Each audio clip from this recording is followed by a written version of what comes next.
والسلام عليك سيدي يا رسول الله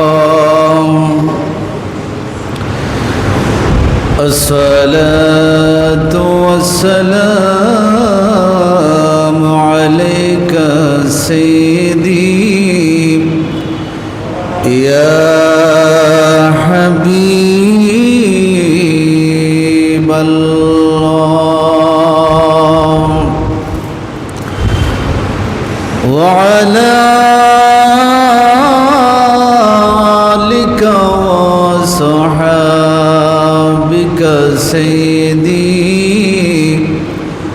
يا رحمة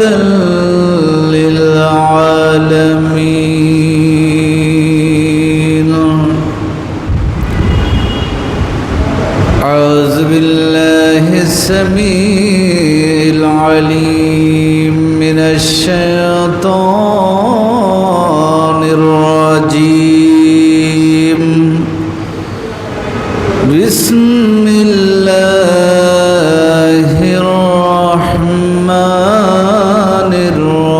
الرحيم إن الله وملائكته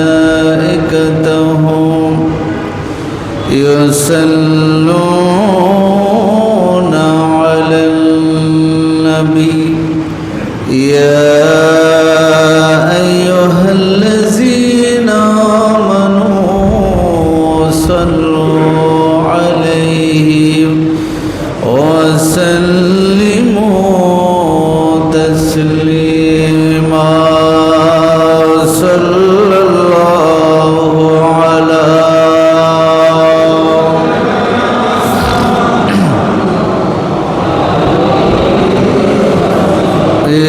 وسلم صلى الله على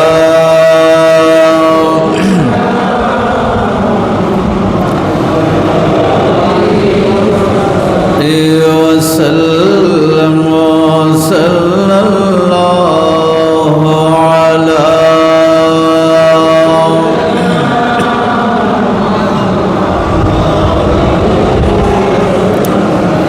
وسلم اللهم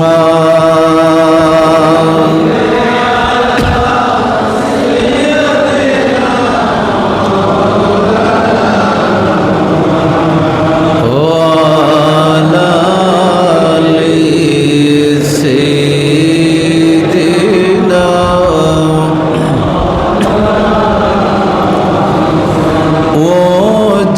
وجهنم में गया जो उनसे मुस्तगनी हुआ है खलीलुल्लाह को हाजत रसूलुल्लाह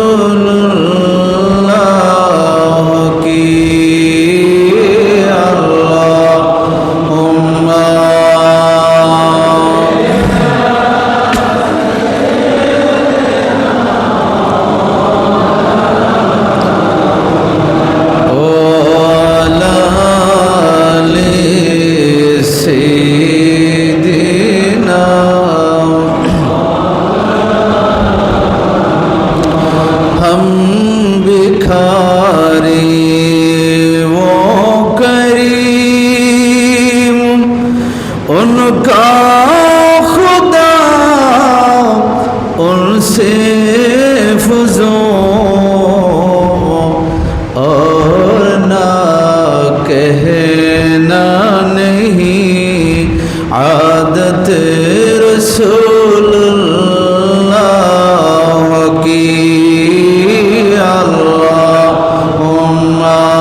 بسم الله الرحمن الرحيم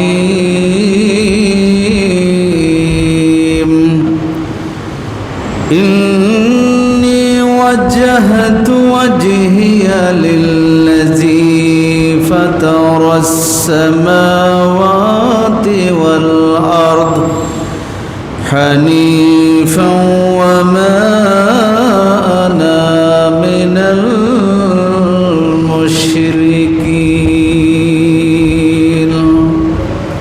صدق الله مولانا العظيم وصدق رسوله النبي الحبيب الكريم مولاي صل وسلم دائما أبدا على حبيبك خير الخلق كلهم পবিত্র জিলকদ মাসের সর্বশেষ জুমার নামাজ আদায় করবার উদ্দেশ্যে আগত মুআজ্জাজ মুহতারাম বাবার বয়সী সদ্রভাজন হজরাতে মুসাল্লিয়ানে কেরাম মুরব্বিয়ানে আযম যুবক ভাইয়েরা রহিমানি ওয়া রাহিমাকুমুল্লাহ আসসালামু আলাইকুম ওয়া রাহমাতুল্লাহি ওয়া বারাকাতুহু। মহান রব্বুল আলামিনের পবিত্র দরবারে লক্ষ কোটি শুকরিয়ার সাজদা আদায় করছি যে মহান রব্বুল আলামিন আহকামুল হাকিমিন আমাদেরকে তার বাইতুল্লাহর মধ্যে যথাসময়ে এসে উপস্থিত হবার তৌফিক দান করেছেন। শুকরিয়া আদায় করে আমরা সকলে উচ্চ আওয়াজে বলি আলহামদুলিল্লাহ। আল্লাহ পাক রব্বুল আলামিনের দরবারে ফরিয়াদ জানাই, আল্লাহ আমাদের আশা, আমাদের নামাজ, তসবিহ, তাহলিল সবগুলো যেন আল্লাহ কবুল করেন। সকলে বলি আমিন। এই মুহূর্তে আল্লাহর যে সমস্ত মেহমান কেরাম, সম্মানিত মেহমান বৃন্দ খানায়ে কাবার তাওয়াফরত আছেন, উমরা পালন করছেন, রাসূল খুদা সাল্লাল্লাহু আলাইহি ওয়াসাল্লামের রোজা পাকে জিয়ারতরত আছেন, সেই সমস্ত মেহমানদের উছিলায় আল্লাহ আমাদেরকে যেন কবুল করেন। সকলে বলি আমিন। দিন আস্তে আস্তে গড়িয়ে আসছে, ঈদ উল আজহার আমরা খুবই কাছাকাছি চলে এসেছি। এই ঈদ যেই নবীকে দিয়ে শুরু হয়েছে, যেই নবী নিজের সন্তানকে কোরবানি দিয়ে আল্লাহর রাস্তায় উৎসর্গ করা, আল্লাহর সন্তুষ্টি অর্জনের জন্য অত্যন্ত গুরুত্বপূর্ণ বিষয়, যিনি পুরা বিশ্ববাসীকে দেখিয়েছেন জীবনের সব কিছু ত্যাগ করে, সব কিছু উৎসর্গ করে, সেই নবীর কিছু আলোচনা আপনাদের সাথে শেয়ার করব। আল্লাহ তাআলা যেন আলোচনা শুনে আমরা যেন আমাদের জীবনকে, প্রত্যেকটা বিষয়কে আল্লাহ তাআলার সন্তুষ্টির জন্য যেন উৎসর্গ করতে পারি। আল্লাহ তৌফিক দান করুন। সকলে বলি আমিন। সেই নবীর নাম হলো হযরতে ইব্রাহিম আলাইহিস সালাম। হযরতে ইব্রাহিম আলাইহিস সালাম, আল্লাহ তাআলা যাকে বন্ধু হিসেবে গ্রহণ করেছেন, খলিল, যার লকব হলো খলিলুল্লাহ, যার লকব হলো কি খলিলুল্লাহ, আল্লাহর বন্ধু। আমার রসুলের লকব আছে হাবিবুল্লাহ। আমার রসুলের লকব কি? হাবিবুল্লাহ। এটার অর্থ আল্লাহ বন্ধু। খলিল এবং হাবিব, আমরা সাধারণত যে শব্দগুলো ব্যবহার করি, একটা হচ্ছে রফিক, আরব দেশে বলে রফিক তাল, রফিক। আরেকটা হচ্ছে সাদিক, বন্ধু। কিন্তু হাবিব এবং খলিল এই দুটি শব্দ আল্লাহ তাআলা আল্লাহর নবীদের জন্য ব্যবহার করেছেন। এখন খলিল মানে বন্ধু, হাবিব মানেও বন্ধু। এই বন্ধুত্বের মধ্যে কিন্তু পার্থক্য আছে। খলিল হলো ওই বন্ধু যেই বন্ধুকে আল্লাহ পরীক্ষা নিয়েছেন, ওই পরীক্ষায় পাশ করার জন্য, আল্লাহকে সন্তুষ্ট করার জন্য, আল্লাহর রেজামন্দি হাসিল করার জন্য জীবনের সব কিছু উজাড় করে দিয়ে শুধুমাত্র বিনিময়ে যিনি হাসিল করতে চেয়েছেন আল্লাহর সন্তুষ্টি, সেই বন্ধুকে বলা হয় খলিলুল্লাহ। সেই বন্ধুকে বলা হয়, আর হাবিবুল্লাহ বলা হয় আল্লাহর হাবিব সাল্লাল্লাহু আলাইহি ওয়াসাল্লাম। ওনাকে আল্লাহ তাআলা নিজেই পুরো কুল কায়নাতের জন্য সৃষ্টি করেছেন এবং উম্মত দিয়েছেন। সেই উম্মত, একটা উম্মতও যদি জাহান্নামে থাকে, আল্লাহর হাবিব ততক্ষণ পর্যন্ত সন্তুষ্ট হবে না। এই জন্য আল্লাহ বলেছেন, আল্লাহ যেই বন্ধুর সন্তুষ্টি কামনা করে, আল্লাহ নিজেই যাকে সন্তুষ্ট করতে চায়, সেই বন্ধুকে বলা হয় হাবিবুল্লাহ। বড় করে বলি সুবহানাল্লাহ। সেই বন্ধুকে বলা হয় হাবিবুল্লাহ। এই জন্য আমার রাসূল সাল্লাল্লাহু আলাইহি ওয়াসাল্লাম বলেছেন, আল্লাহ বলেছেন, ওয়ালা সাউফা ইউতিকা ফাতারদা। রাসূল, আমি আপনাকে দিতেই থাকব।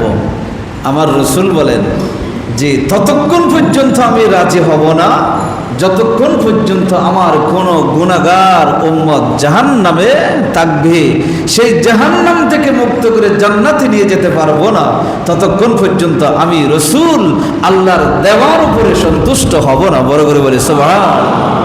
এই জন্য রাসূল বলেছেন, আমি প্রত্যেক নবীরা দোয়া করেছেন, কিন্তু আমার জন্য একটা স্পেশাল দোয়ার সিস্টেম ছিল, বরাদ্দ ছিল, কিন্তু সেটা আমি কাজে লাগাই নাই দুনিয়াতে, সেটা রেখে দিয়েছি হাসরের ময়দানের জন্য। আমি আমার গুনাহগার উম্মতের জন্য হাসরের ময়দানে আল্লাহর দরবারে সুপারিশ করব। বড় করে বলি সুবহানাল্লাহ। পৃথিবীর জমিনে যত নবী রাসূল এসেছেন, সমস্ত নবী রাসূলরা পরীক্ষা দিয়েছেন, পরীক্ষায় উত্তীর্ণ হয়েছেন, পাশ করেছেন। আমার নবীর পরে যিনি সবচাইতে বেশি পরীক্ষা দিয়েছেন, আল্লাহকে সন্তুষ্ট করার জন্য সব কিছু বিলিয়ে দিয়েছেন, তিনি হচ্ছেন সাইয়েদনা হযরতে ইব্রাহিম খলিলুল্লাহ আলাইহিস সালাম। ইব্রাহিম নবী, তিনি পরীক্ষা দিয়েছেন। আল্লাহ তাআলা কোরআনে বলেছেন স্পষ্ট করে, রব্বুল আলামিন বলেন, وَإِذِ ابْتَلَى إِبْرَاهِيمَ رَبُّهُ بِكَلِمَاتٍ فَأَتَمَّهُنَّ قَالَ إِنِّي جَاعِلُكَ لِلنَّاسِ إِمَامًا قَالَ وَمِنْ ذُرِّيَّتِي قَالَ لَا يَنَالُ أَحَدِيَ الظَّالِمِينَ। আল্লাহ তাআলা বলছেন, ওয়াইজ ইবতালা ইব্রাহিম রাব্বুহু বিকালিমাত। যখন ইব্রাহিম আলাইহিস সালামকে যখন তার রব তাকে কয়েকটি পরীক্ষায় সম্মুখীন করেছিলেন, তখন ফাআতাম্মাহুন্না, হযরতে ইব্রাহিম আলাইহিস সালাম সমস্ত পরীক্ষার মধ্যে পাশ করেছিলেন। বড় করে বলি সুবহানাল্লাহ। যতগুলো প্রশ্ন সামনে দিয়েছেন, সমস্ত প্রশ্নের উত্তর পরিপূর্ণভাবে ইব্রাহিম আলাইহিস সালাম আল্লাহর সামনে পেশ করেছেন। বড় করে বলি সুবহানাল্লাহ। এখান থেকে আমাদের কোরবানি, আমি সেদিকে যাচ্ছি। আল্লাহ তাআলা বলছেন, পরীক্ষায় পাশ করার পরে আল্লাহ তাআলা বলেছেন, ইন্নী জাইলুকা লিন-নাসি ইমামা। হে ইব্রাহিম, আমি আপনাকে পুরো বিশ্ব জগতের জন্য ইমাম বানিয়ে দিলাম, আপনাকে আমি ইমাম হিসেবে নির্ধারণ করে দিলাম। হযরত ইব্রাহিম আলাইহিস সালাম বললেন, ওয়া মিন যুররিয়াতি, আল্লাহ আমার বংশধরের মধ্য থেকেও ইমাম বানিয়ে দাও। আল্লাহ বলছেন, লা ইয়ানালু আহদিয়াজ জালিমিন, আমি আপনার সাথে অঙ্গীকার করতে পারি, তবে আমার অঙ্গীকার কোন কাফের, কোন জালেমের ভাগ্যে জুটবে না। কোন জালেম, বেঈমান, কাফের, মুনাফিক কেউ কোনোদিন ইমাম হতে পারবে। সুতরাং এখানে একটা শিক্ষা আমাদের জন্য আছে। ইব্রাহিম আলাইহিস সালামকে যখন ইমাম বানানো হলো, ইব্রাহিম সালাম বললেন আমার বংশধরের মধ্যে ইমামের সিলসিলা যেন জারি থাকে।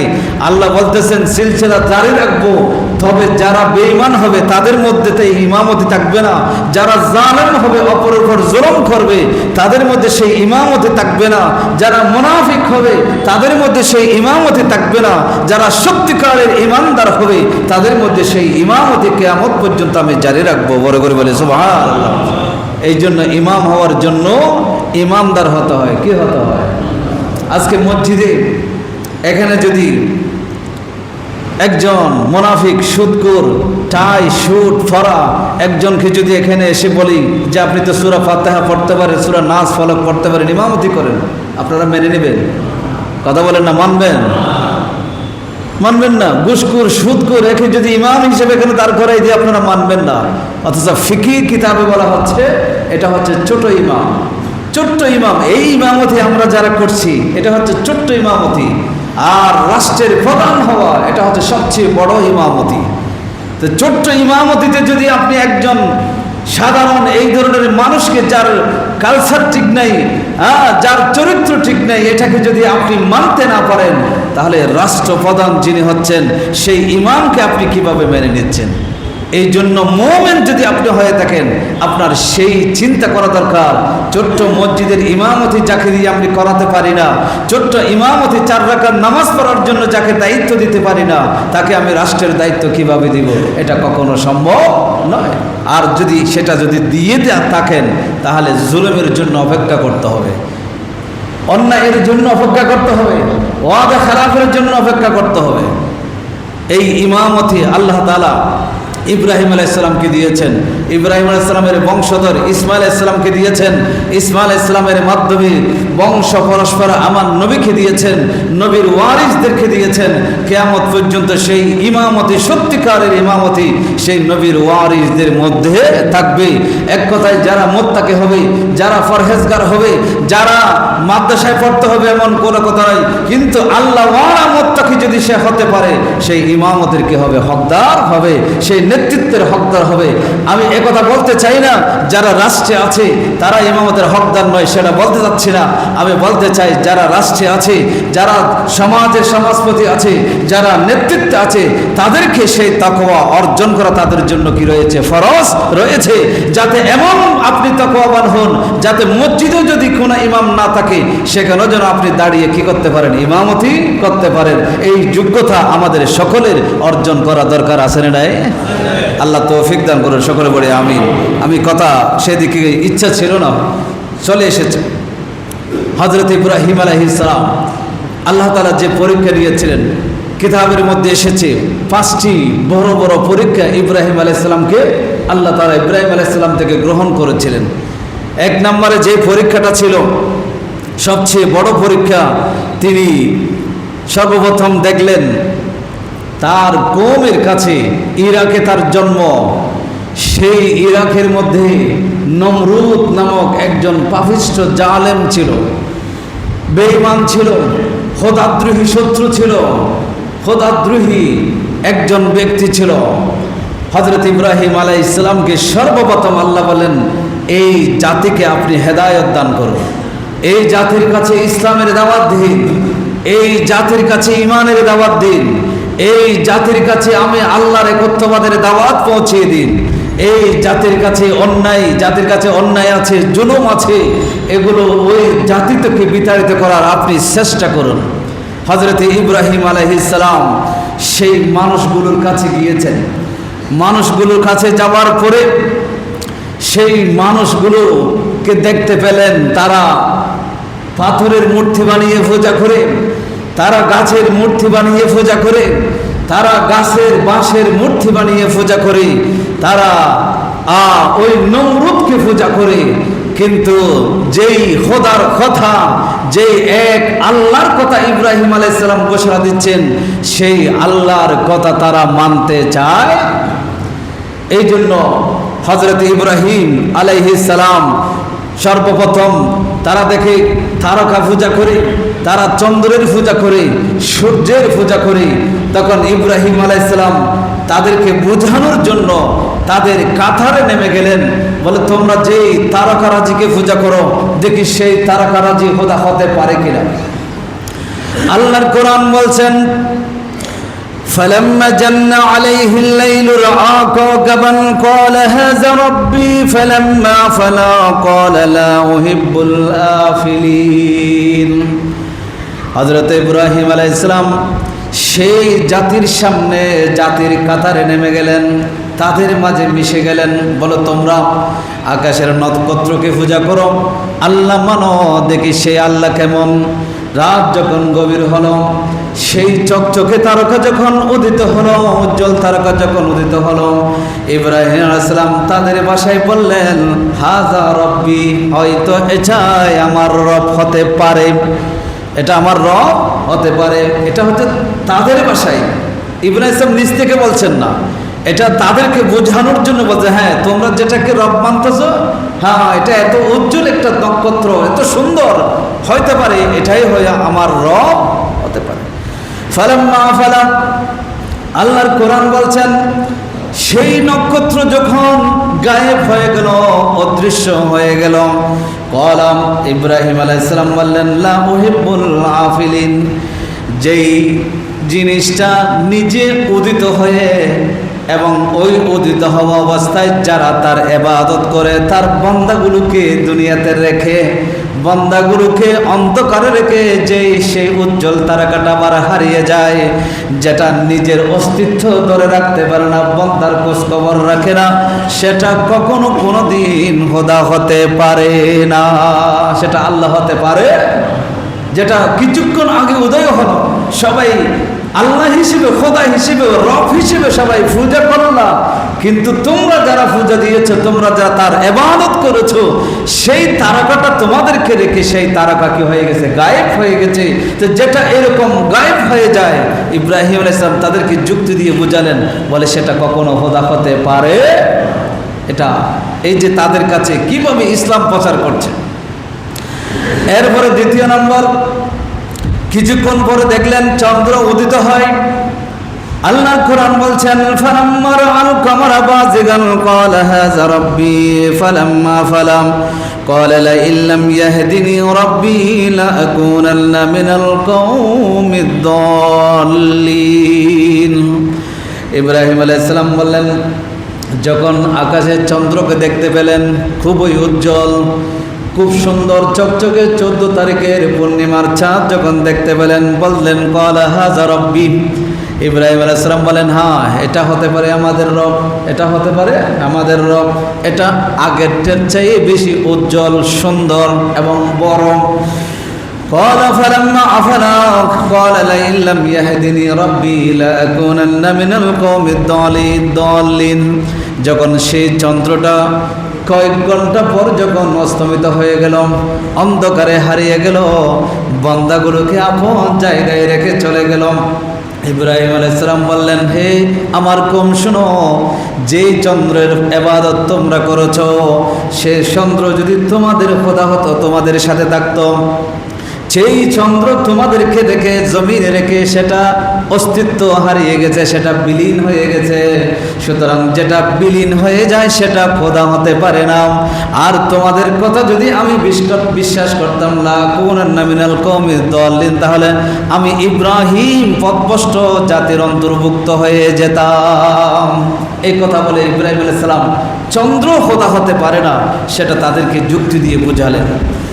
দ্বিতীয় দিন সূর্য যখন সকালবেলা উদিত হলো, আরো বড়, আরো প্রখর, আরো শক্তি বেশি, আরো উজ্জ্বল আলো, এই সূর্য যখন উদিত হলো, আল্লাহর কোরআন বলছেন, ফালাম্মা রাআ আশ-শামসা ফি আউওয়ালি তুলুইহা ফালাম্মা রাআ আশ-শামসা বাযিগাতান ক্বালা হাযা রাব্বি হাযা আকবার। বলে সূর্যকে যখন দেখলেন, বললেন এটাই হয়তো আমাদের রব হতে পারে, এটা তো আগের গুলোর চেয়ে আরো বড়। ফালাম্মা আফালাত ক্বালা ইয়া কওমি ইন্নী বারিউম মিম্মা তুশরিকুন। শেষে এসে বললেন, হে আমার কওম, তোমরা যে শিরিকগুলো করে সেই শিরিক থেকে আমি মুক্ত, সেই শিরিকের ভার আমি নিতে পারবো না। সুতরাং সূর্য যখন সন্ধ্যা হয় তখন সূর্যের পাওয়ার কেড়ে নেওয়া হয়।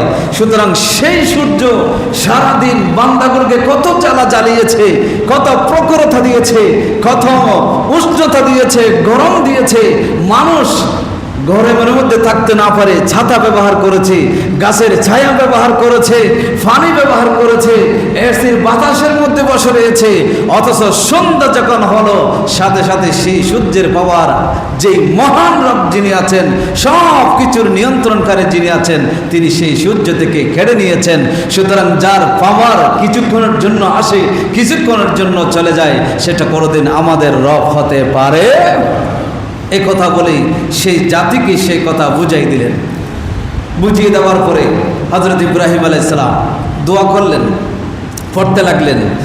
হযরত ইব্রাহিম আলাইহিস সালাম বললেন, ইন্নী ওয়াজ্জাহতু ওয়াজহিয়া লিল্লাযী ফাতারাস সামাওয়াতি ওয়াল আরদা হানিফান ওয়া মা আনা মিনাল মুশরিকিন।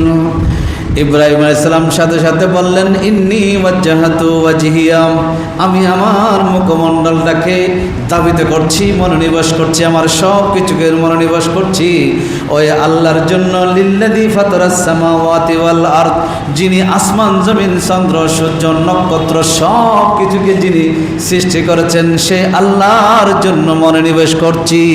বড় করে বলি সুবহানাল্লাহ। এটাই হচ্ছে ইব্রাহিম আলাইহিস সালামের শিক্ষা। হানিফান, একনিষ্ঠভাবে, ওয়া মা আনা মিনাল মুশরিকিন, আমি মুশরিকদের কি নয়, অন্তর্ভুক্ত নয়। এটা ছিল এক নাম্বার একটা পরীক্ষা ছিল ইব্রাহিম আলাইহিস সালাম সেই জাতিকে বোঝানোর জন্য। কিভাবে বোঝাতে পারেন, সেই জাতিকে ঈমানের দাওয়াত কিভাবে দিতে পারেন, সেটা বোঝানোর জন্য তাদের সাথে মিশে তানাজ্জুল হয়ে, এটাকে তানাজ্জুল বলে, উপর থেকে নিচে নেমে এসে ওই সাধারণ মানুষের কাতারে গিয়ে তারা কি ভাবনা ভাবে, তারা কি চিন্তা করে, সেই চিন্তাগুলোর সাথে নিজের চিন্তাকে মিলিয়ে, গবেষণাকে মিলিয়ে তাদের ভাষায় তাদেরকে উত্তর দেওয়ার জন্য ইব্রাহিম আলাইহিস সালাম সেই চেষ্টা চালিয়েছেন। তাদেরকে যুক্তি দিয়ে বুঝিয়েছেন, তোমরা যেগুলোর ইবাদত করো সেগুলো কখনো খোদা হতে পারে না। এখানে একটা শিক্ষা আছে। নক্ষত্রের কথা হলো, চন্দ্রের কথা বলল, সূর্যের কথা হলো, একটু খেয়াল করলে আমাদের জন্য শিক্ষা আছে। সেই নক্ষত্র যখন আকাশে চাঁদ থাকে না, তখন সে কত মিট মিট করে কত উজ্জ্বলভাবে জ্বলতে থাকে। যখন আকাশে চাঁদ উদিত হয়, সাথে সাথে সেই নক্ষত্রের পাওয়ার গায়েব হয়ে যায়, আল্লাহ কেড়ে নেন। আল্লাহ, সেই নক্ষত্রের কোনো শক্তি থাকে না। যখন চন্দ্র থাকে, সেই উজ্জ্বল চন্দ্রের পাওয়ার চতুর্দিকে থাকে, কত পাওয়ার সেই চন্দ্রের, সারা রাত আলোকিত থাকে। কিন্তু যখন সকাল হয়, সূর্যমামা যখন উদিত হওয়া শুরু করে, তখন সেই চন্দ্রের পাওয়ার কি হয়ে যায়, অদৃশ্য হয়ে যায়। আমাদের জীবনটাও এরকম, আমাদের জীবনটাও এরকম। যখন সূর্য যখন সকাল থেকে সারাদিন মানুষকে কষ্ট দিয়ে হোক, আরাম দিয়ে হোক, যেভাবে হোক মানুষের উপকার করে যা কিছু করার করলো, যখন সন্ধ্যা হলো, সেই সূর্য মামার পাওয়ার যখন আল্লাহ কেড়ে নেন, তখন সাথে সাথে সেই সূর্য সেই পাওয়ার আল্লাহকে দিয়ে দিতে হয়। সেই সূর্য ঘাট জারামি করে টিকে থাকতে পারে। এটা আমাদের জন্য শিক্ষা। তুমি যত পাওয়ারফুল হও না কেন, তোমার উপরের পাওয়ারফুল যখন চলে আসবে, তখন তোমার পাওয়ার আর থাকবে না, তখন তোমার পাওয়ার থাকবে না। আর তোমার উপরে পাওয়ারফুল যে এসেছিল, তার উপরে পাওয়ারফুল যদি কেউ চলে আসে, তাহলে তার পাওয়ারও থাকবে না। সর্বোপরি সব পাওয়ার যিনি দিয়েছেন, সেই মালিক ও মওলা যখন তোমাকে ডাক দিবে, তখন তার ডাকে তোমাকে চলে যেতে হবে। তুমি ঘাট তেরামি করে এখানে টিকে থাকতে পারবে। এটাই হলো এই জীবনের শিক্ষা। আজকে আমরা সেই শিক্ষাগুলো নিই না। প্রতিদিন, প্রতি রাত্র, প্রতি মুহূর্ত আমাদেরকে স্মরণ করে দিচ্ছি। আজকে যখন এই সন্ধ্যা হবে, সূর্যের পাওয়ার শেষ হয়ে যাবে। সূর্য সারাদিন আমাদেরকে কত কিছু দিয়েছে, কিন্তু সেই সূর্য টিকে থাকতে পারে নাই। তাহলে এখান থেকে এই দিন যখন শেষ হয়ে যাবে, তখন আমাদের চিন্তা করা দরকার, হাইরে আজকে সারাদিন সূর্য যেই তাপ দিল, সেই সূর্যের তাপ এখন গেল কই? সেই তাপ দেওয়ার ক্ষমতা সূর্যের হাতে আর নাই। এখান থেকে আমাদের বান্দাদের শিক্ষা নেওয়া দরকার। আল্লাহ তাআলা এখান থেকে শিক্ষা নেওয়ার জন্য আল্লাহ তাআলা বান্দাগুলোকে বলেছেন এবং বলেছেন যারা এখান থেকে শিক্ষা গ্রহণ করে তারাই হচ্ছে উলুল আবসার, উলুল আলবাব, তারাই হচ্ছে বিবেকবান, বিবেকওয়ালা বলেছেন আল্লাহ। আল্লাহ আমাদের সকলকে বোঝার তৌফিক দান করুন, সকলে বলে আমিন। সম্মানিত উপস্থিতি, হযরত ইব্রাহিম আলাইহিস সালাম তার পিতা নামক বাবা যিনি তাকে লালন পালন করেছিলেন, তার সাথে ধর্ম নিয়ে বাড়াবাড়ি হলো, দিন নিয়ে তার সাথে বাড়াবাড়ি হলো।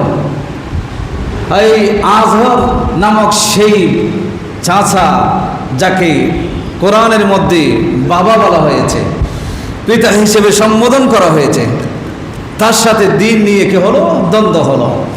তাকে অনেক চেষ্টা করে বোঝানোর চেষ্টা করলেন ইব্রাহিম আলাইহিস সালাম, কিন্তু বুঝাতে পারেন। আল্লাহর কাছে দোয়া করেছিলেন, আল্লাহর কাছে বলেছেন, আল্লাহ আপনি আমাকে কিয়ামতের ময়দানে লাঞ্ছিত করতে পারবেন? হাদিস এসেছে হযরত ইব্রাহিম আলাইহিস সালাম কিয়ামতের ময়দানে যখন উঠবেন তখন দেখতে পাবেন তার বাবা নামক যে চাচা তাকে যখন জাহান্নামের কীট হিসেবে দেখতে পাবে। হাদিস বলছেন কিয়ামতের ময়দানে ইব্রাহিম আলাইহিস সালাম আল্লাহর কাছে দোয়া করবেন, বলবেন, আল্লাহ তুমি না আমার সাথে ওয়াদা করেছিলা আমাকে কখনো লাঞ্ছিত করবে না, কিন্তু আজকে আমি দেখছি আমার বাবা নামক চাচা, আমার চাচা যেটা আমার বাবা হিসেবে ছিল, সে আজকে জাহান্নামের কীট হয়েছে। এটার চেয়ে আমার জন্য লাঞ্ছনার বিষয় আর কি হতে পারে? আল্লাহর কাছে দোয়া করবেন, আল্লাহ তাআলা পরক্ষণে উত্তর দিবেন, আই ইব্রাহিম, আমি আগেই বলেছি লা ইয়ানালু আহাদিয়াজ জালিমিন, আমার ওয়াদা জালেমদের জন্য নয়। আমি আগেই বলেছি জালেমদের জন্য আমার কোনো ওয়াদা নয়, ঈমানদারের জন্য আমার ওয়াদা ছিল, এখনো আছে। আই ইব্রাহিম, এই ছিল কাফের, এই ছিল বেঈমান, আদর ছিল বেঈমান, মূর্তি পূজারী, সুতরাং তার জন্য আমার কোনো ওয়াদা হতে পারে? পরক্ষণে ইব্রাহিম আলাইহিস সালামকে আল্লাহ হুকুম করেন, ইব্রাহিম মনজুর, তুমি দেখো তোমার পায়ের দিকে একটু তাকাও তো। কিয়ামতের ময়দানে ইব্রাহিম আলাইহিস সালাম পায়ের দিকে তাকাবেন, সাথে সাথে দেখতে পাবেন একটা বিশ্রী রক্ত মাখা একটা দেহ, প্রাণীর একটা দেহ ইব্রাহিম আলাইহিস সালাম তার পায়ের কাছে দেখতে পাবেন। আল্লাহ তাআলা হুকুম করবেন ফেরেশতাদেরকে, সেই প্রাণীটা ছিল ইব্রাহিমের চাচা আজর, তাকে আল্লাহ জাহান্নামে দেওয়ার আগে তার রূপটা পরিবর্তন সাথে সাথে করে দিবেন। এরপরে আল্লাহ তাআলা তাকে ফেরেশতাদের মাধ্যমে তাকে ধরে জাহান্নামের কূপের মধ্যে কি করা হবে, নিক্ষেপ করা। আমি এই কথাটা যে ইব্রাহিম আলাইহিস সালাম নিজের চাচাকে দুনিয়াতে দাওয়াত দিয়েছেন, দাওয়াত গ্রহণ করে নেই, কিয়ামতের ময়দানে সেই চাচা বলবে, ভাতিজা, এই যে বাবা আমার ছেলে, আমি তোমার দুনিয়াতে কথা শুনি নাই, এখন তুমি যা বলবা আমি তাই শুনবো, তুমি আমাকে দাওয়াত দাও, ঈমান দাও, আমি তোমার কথা শুনবো। কিন্তু সেই কিয়ামতের ময়দানে সেটা কোনো কাজে আসবে? বলেন না, কোনো কাজে আসবে? আসবে না। আপনি আপনার সন্তানকে এখন যদি দাওয়াত না দেন, কিয়ামতের ময়দানে গিয়ে যখন দেখতে পাবেন আপনার সন্তান জাহান্নামী, তাহলে আপনার সন্তানকে বাঁচানোর জন্য আপনি যদি কান্নাকাটি করেন, কোনো কাজে আসবে? যেই সমস্ত সন্তানরা ঈমানদার আছে, বাবা নামাজ পড়ে না, বাবা নামাজ পড়ে না, ইবাদত বন্দেগী করে না, আল্লাহর কথা শুনে না, রসুলের কথা শুনে না, মা শুনে না, সেই সন্তানদেরকে বলছি কিয়ামতের ময়দানে বাবার প্রতি স্নেহ, বাবার প্রতি শ্রদ্ধা, বাবার প্রতি ভালোবাসা, মায়ের প্রতি আপনার ভালোবাসা যদি কিয়ামতের ময়দানে উতরেও যদি পড়ে যায়, সেখানে কোনো কাজে আসবে? সেখানে যখন মা বাবা বলবে, বাবা দুনিয়াতে তোমার কথা শুনি নাই, কিন্তু এখানে একটু চেষ্টা করো, কিন্তু আপনি চেষ্টা করতে যাবেন কিন্তু বাঁচাতে পারবে? এই জন্য এখানে সন্তান যারা আছেন, যারা নামাজি সন্তান আছেন, বাবা মা নামাজ পড়ে না, পর্দা করে না, শরীয়ত মতে চলে না, সন্তানগুলোর দায়িত্ব হচ্ছে তাদেরকে কি করা, বোঝা, দুনিয়াতে বুঝিয়ে তাদেরকে ইসলামের পথে নিয়ে আসা। আর যে সমস্ত মা বাবা ইসলামের উপর আছেন, সন্তান মিসগাইড হয়েছে, তাদের দায়িত্ব হচ্ছে সন্তানগুলোকে বুঝিয়ে ইসলামের দিকে কি করা, নিয়ে আসা। আল্লাহ আমাদের সকলকে বোঝার তৌফিক দান করেন, সকলে বলে আমিন। সম্মানিত উপস্থিতি, দুই নম্বর পরীক্ষা ছিল এটা বাবার সাথে দ্বন্দ্ব। আমি সংক্ষেপে কথাগুলো বলছি যেহেতু সময় কম। বাবার সাথে দ্বন্দ্ব ছিল, সেটা দুনিয়াতে মিটমাট হয় নাই। কিয়ামতের ময়দানে সেই চাচা ইব্রাহিম আলাইহিস সালামকে বলবে, ইব্রাহিম সালাম কিন্তু তার জন্য কিছু করতে পারবে না। নবী ছিলেন, একজন জলিলুল কদর পয়গম্বর, সেরা 5জন নবীর মধ্যে একজন ছিলেন ইব্রাহিম আলাইহিস সালাম। সেরা 5জন, 1,24,000 নবী, তাদের মধ্যে সেরা হচ্ছে 5জন। সেই 5জনের মধ্যে অন্যতম হচ্ছে হযরতে ইব্রাহিম আলাইহিস সালাম। এবং শুধু অন্যতম নয়, যে ইব্রাহিম আলাইহিস সালামের বংশ দিয়ে আমার নবী দুনিয়াতে তাশরীফ এনেছেন। বড় করে বলে সুবহানাল্লাহ। আমার নবীর দাদা, আমার নবীর দাদা নবী সাল্লাল্লাহু আলাইহি সাল্লাম বলেছিলেন আবি ইব্রাহিমা, আবি ইব্রাহিমা। রাসূল সাল্লাল্লাহু আলাইহি সাল্লাম যাকে বাবা বলে সম্বোধন করেছেন সর্বদা, সেই ইব্রাহিম আলাইহিস সালামও কিয়ামতের ময়দানে নিজের চাচা চেষ্টা করবে বাঁচানোর জন্য। আল্লাহ বলতেছেন আমার ওয়াদা জালেমদের জন্য নয়। ক্লিয়ার খার কথা। তৃতীয় নম্বর পরীক্ষা ছিল হযরত ইব্রাহিম আলাইহিস সালাম। লম্বা ঘটনা। একদিন ওখানে একটা মেলা বসতো, সবাই মেলার মধ্যে চলে যেত। যাওয়ার সময় ইব্রাহিমকে ডাকা হলো, ইব্রাহিম আসো আমাদের সাথে মেলায় যাবে। ইব্রাহিম আলাইহিস সালাম বলেছিলেন ইন্নী সাকিম, আমি অসুস্থ, আমি অসুস্থ, এই কথা বলেছিলেন। অনেক মুফাসসিরিন কোরআন বলেন, অনেকেই বলেছেন যে ইব্রাহিম আলাইহিস সালাম এটা আসলে মিথ্যা কথা বলেছিলেন। যেহেতু নবী বলেছিলেন এই জন্য এটাকে মিথ্যা বলেছিলেন, সে কথা বলা যাবে না। শারীরিকভাবে যে অসুস্থ ছিলেন না এটা ঠিক আছে, কিন্তু মানসিকভাবে তিনি অসুস্থ ছিলেন।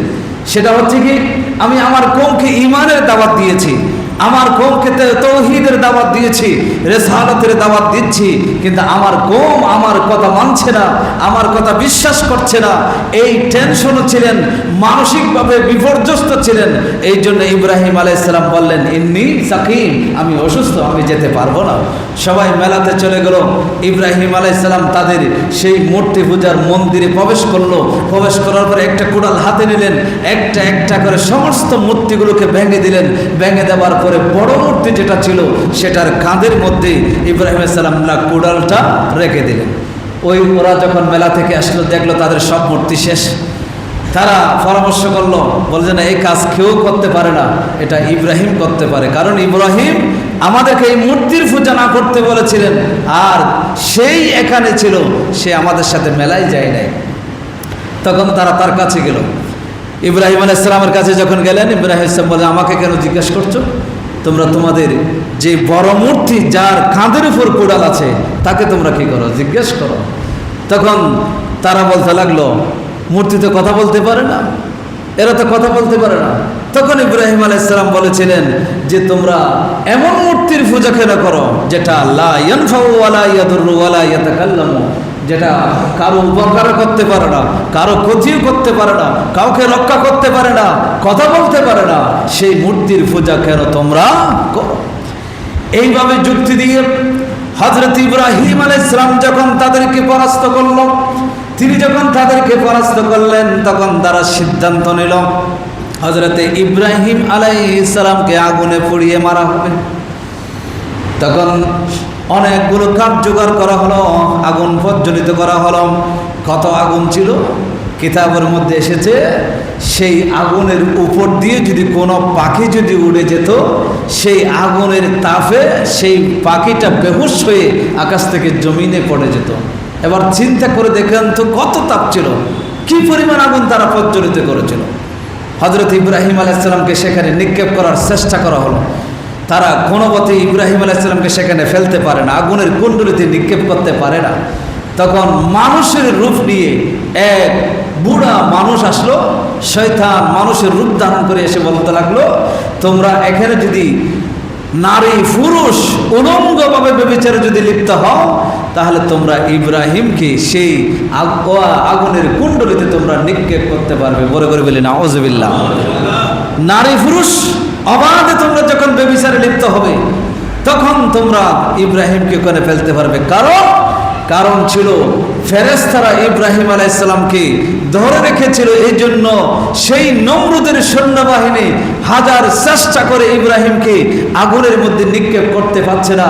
ইবলিশ পরামর্শ দিল, তোমরা যেন বেবিচারে যখন তোমরা লিপ্ত হয়ে যাবে, নারী পুরুষ বেবিচারে যখন লিপ্ত হয়ে যাবে, তখন ফেরেশতারা সেখান থেকে পলায়ন করবে, তখন তোমরা তোমাদের কাজ করতে পারবে। সেই ইবলিশ সেই পরামর্শ দিয়েছিল। এখান থেকে এই শিক্ষাটা আমরা পাই, নারী পুরুষ যখন অবৈধভাবে যখন মেলামেশা করে, সেখানে আল্লাহর রহমতের ফেরেশতা যেগুলো মানুষের শরীরে থাকে, মানুষকে হেফাজত করার জন্য থাকে, মানুষের এই আমলনামা লেখার জন্য থাকে, মানুষকে বিভিন্ন বিপদ আপদ থেকে রক্ষা করার জন্য থাকে, সেই ফেরেশতা সেই মানুষ নারী পুরুষের কাছে থাকে না। কারণ বেবিচারে লিপ্ত হলে ফেরেশতারা সেখান থেকে পালিয়ে যায়। তখন তারা সেই ইব্রাহিম আলাইহিস সালামকে সেখানে অগ্নিকুণ্ডে নিক্ষেপ করেছিল। সেই অগ্নিকুণ্ডে যখন নিক্ষেপ করেছিল, তখন ইব্রাহিম আলাইহিস সালাম একটা দোয়া করেছিলেন। সেটা হচ্ছে কি, হাসবুনাল্লাহু ওয়া নি'মাল ওয়াকিল, নি'মাল মাওলা ওয়া নি'মান নাসির। পৃথিবীতে সবচেয়ে ভয়ানক আগুনের কুণ্ডলী, সেই আগুনের কুণ্ডলীতে ইব্রাহিমকে ফেলা হচ্ছে, সেই আগুনের কুণ্ডলীতে নিক্ষেপ করা হয়েছে। কিন্তু ইব্রাহিম আলাইহিস সালাম বললেন, হাসবুনাল্লাহ, আল্লাহ আমার জন্য যথেষ্ট, ওয়া নি'মাল ওয়াকিল, অভিভাবক হিসেবে তিনি কতই না উত্তম অভিভাবক। হাসবুনাল্লাহু ওয়া নি'মাল ওয়াকিল, নি'মাল মাওলা ওয়া নি'মান নাসির, উত্তম অভিভাবক, উত্তম মাওলা। এই দোয়া যখন তিনি করেছিলেন, বুখারীর মধ্যে হাদিস এসেছে, হযরত ইব্রাহিম আলাইহিস সালাম এই দোয়া করেছিলেন। আমার নবীও সবসময় বিপদে যখন আসতো, বিপদের সময় এই দোয়া আমার নবীও তেলাওয়াত করতেন। বড় করে বলে সুবহানাল্লাহ। ইব্রাহিম আলাইহিস সালাম এই দোয়া পড়লেন, এদিকে নমরুদের সৈন্যরা আগুনের কুণ্ডলীতে নিক্ষেপ করলো, কিন্তু দেখা গেল আল্লাহ তাআলা সাথে সাথে আগুনকে নির্দেশ দিলেন, কুল্লা ইয়া নারু কুনি বারদান ওয়া সালামান আলা ইব্রাহিম, হে আমার আগুন, তুমি আমার কাফেরদের চোখের সামনে সে তুমি আগুন, কিন্তু আমার ইব্রাহিমের জন্য তুমি ফুলের বিছানায় পরিণত হয়ে যাও। বড় করে সুবহানাল্লাহ। এক দোয়া, তাওয়াক্কুল আল্লাহর উপরে। কত বড় পরীক্ষা! এত বিশাল একটা পরীক্ষার মধ্যে সম্মুখীন হয়ে এই ধরনের আগুন পৃথিবীতে কেউ আর জ্বালাই নাই, এই ধরনের আগুনের মধ্যে তাকে নিক্ষেপ করা হলো। মুহূর্তের মধ্যে হয়তো 1 সেকেন্ড 2 সেকেন্ড লাগবে পুরে ছাই হয়ে যেতে, এই ধরনের আগুনের মধ্যে তাকে নিক্ষেপ করা হলো। কিন্তু যখন নিক্ষেপ করা হচ্ছে, তিনি দোয়া পড়লেন, হাসবুনাল্লাহু ওয়া নি'মাল ওয়াকিল, আল্লাহকে অভিভাবক মানলেন, তাওয়াক্কুল করলেন আল্লাহর উপরে। আল্লাহ বলতেছেন, আগুন তুমি দুনিয়ার মানুষের চোখের সামনে আগুন, কিন্তু আমি আল্লাহ বলছি তুমি আমার ইব্রাহিমের জন্য ফুলের বিছানায় পরিণত হয়ে যাও। বলে সুবহানাল্লাহ। এটা আমাদের জন্য পারে না? কথা বলে না, পারে না? আপনার সামনে যদি বিপদ আসে, যেই বিপদ থেকে বাঁচার কোনো উপায় নাই, যেই বিপদ থেকে রক্ষা পাওয়ার কোনো উপায় নাই, তাহলে আপনি যদি সত্যিকার অর্থে আল্লাহর উপর সেই তাওয়াক্কুল দেখাতে পারেন, যেটা ইব্রাহিম আলাইহিস সালাম দেখিয়েছেন, তখন সেই আগুনের কুণ্ডলী আপনার জন্য ফুলের কি হবে? বিছানা। সংক্ষেপ কথা, ইউসুফ আলাইহিস সালামকে যখন কুফের মধ্যে নিক্ষেপ করেছিলেন, আমি সংক্ষেপে কথা বলে বলছি, ইউসুফ আলাইহিস সালামকে যখন কুফের মধ্যে নিক্ষেপ করা হচ্ছিল, ইউসুফ আলাইহিস সালাম তিনি আসলে দেখেন তো, নিক্ষেপ করা হয়েছিল আরো 11 ভাই ছিল, সবাই মিলে 10 ভাই মিলে তাকে কুফে নিক্ষেপ করেছিলেন মেরে ফেলার জন্য, মরে যাবে, তাকে এখানে ফেলে দিলে মরে যাবে। অথচ এই কূপটাই ছিল ইউসুফ আলাইহিস সালামের জন্য মিশরের রাজা হওয়ার একটা রাস্তা। ভাইয়েরা মনে করেছে সে মরে যাবে, আর আল্লাহর পরিকল্পনা চলে ইউসুফ কূপে পড়বে, সেই কূপ থেকে ব্যবসায়ী কাফেলা তুলে মিশরে নিয়ে যাবে, সেখান থেকে সেই মিশরের কি হবে? রাজা। কোথায় রাজা হওয়ার রাস্তা আল্লাহ রেখেছেন? কূপের ভিতরে। এই জন্য কে রাজা হবে, কে প্রজা হবে, সেটা আল্লাহ নির্ধারণ করে রাখেন। শুধু বান্দার উচিত আল্লাহর উপর কি করা? তাওয়াক্কুল করা, আল্লাহর কথা মেনে চলা, আল্লাহর দ্বীন অনুযায়ী চলা, আল্লাহর দ্বীন অনুযায়ী নিজের চরিত্র গঠন করা। আল্লাহ সবাইকে তৌফিক দান করে, সকলে বলে আমিন। ওয়া আখিরি দাওয়ানা আলহামদুলিল্লাহি রাব্বিল আলামিন। আসসালামু